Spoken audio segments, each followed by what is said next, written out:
Welcome to the HR Empowerment Podcast, where we will uncover strategies and new insights from HR professionals who discuss up-to-date regulations, best practices, and the most pressing topics like diversity and equity, leadership, dealing with difficult situations, and much more that affect your bottom line and business. Thanks for joining us.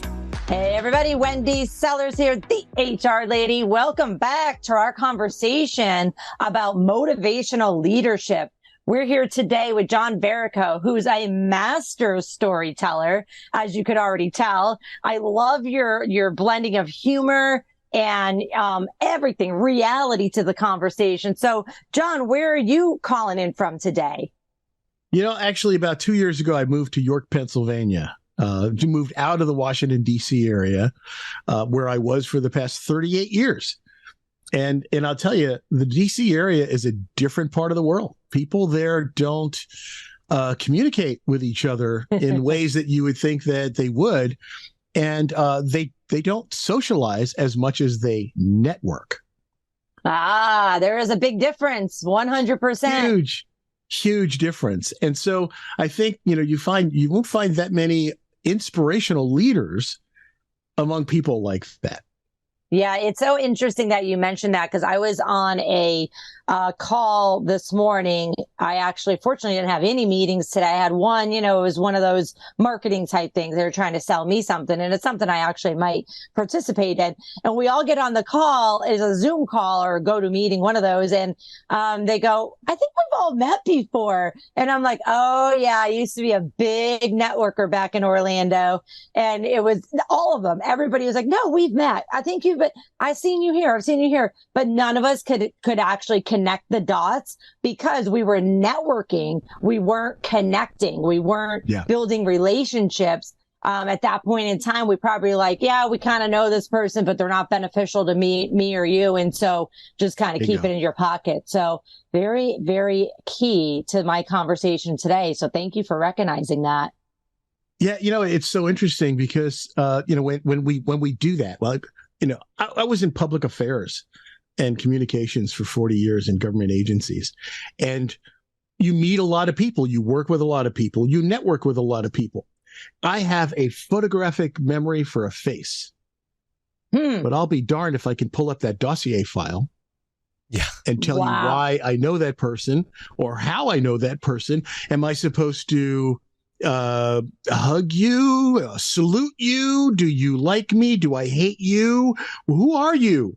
And it's so funny when we look at this that way. And I look over the 30 some odd years that I was in the Washington, D.C. area and working in government and all the thousands of people I met. I never approached them with the "what can you do for me" kind of an attitude. Yeah. Mm-hmm. But I'll be darned if they didn't look at us that way. And so, I like to try to be human with people and try to understand who they are, because that helps me build that dossier file that I can pull up and I go, hey, Wendy Sellers, the HR lady, I know you. We've worked together. We've done stuff together and we have a story. Yeah, otherwise, you're just a face that I've seen. Right. Yeah. Face that looks familiar, but not that clear. Yeah. Yeah. It's, being an inspirational leader, it's about driving people to connect with you, and through good times, through challenging times, making sure people are at least doing something in their day that they're passionate about. Listen, we can't always, have our 40-hour, 60-hour work week filled with 100% passionate, projects. It's just not life. But if we know who is on our team and what their passion is, what their goals are, and then again, sprinkling that little E word of empathy when things, get messed up, and or when somebody needs to come to you and say, I'm not going to meet the deadline. I mean, talk to us about what it means to handle a conversation like that. First of all, you have to, I think really we miss the boat when we don't understand our people, right? We don't understand. It's very hard when you look at folks and you think about motivation, right? Like what motivates people? And you realize that there may be an employee that you might look at as a slacker or whatever. You may say, oh, this person's just not motivated. You might look at your teenager and go, that kid's just not motivated. Wrong. Everybody's motivated. they're just not necessarily motivated to do what we want them to do, right? They're motivated to do the things that they want to do. And so why did they come to work for you? What did they want to get out of working in this organization? Why did they choose the career field that they chose? If you understand that, boy, that opens up whole new doors. And that's a great way to understand how to inspire them to succeed. Which means you need to kind of be friends with them, or at least, friendly. And again, sprinkling in that word empathy.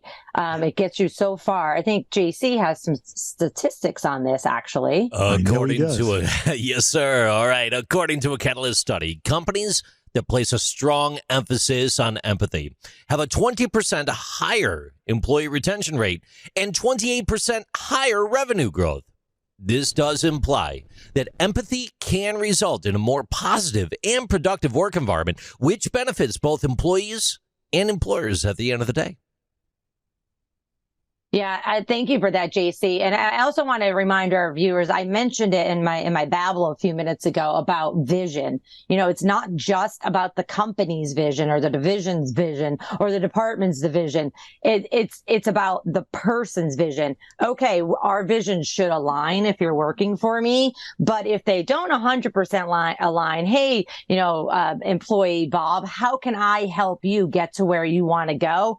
Even if I know you're going to end up leaving me at the end of the year, which would be a bummer, but they might refer people back. Free recruiting right there for you as somebody walks out the door. It's hard. It's a big catch-22. The research, though, it's very clear about inspirational leadership. Passion, vision, and empathy are all the qualities that we should be as a leader in order to easily attract, retain, and motivate employees. And empathy has to be part of that. Well, thanks everybody for listening to episode 2 of our 5-part series on motivational leadership. In our next episode, I really want to dive deep and I want to get John's opinions on spotting burnout. We don't have any of that, right? No. Thanks for joining us. Thank you for joining the minute. HR Empowerment Podcast, brought to you by Aurora Training Advantage. We hope you've gained new insight and strategies to navigate the HR profession. We look forward to you joining us again on the HR Empowerment Podcast.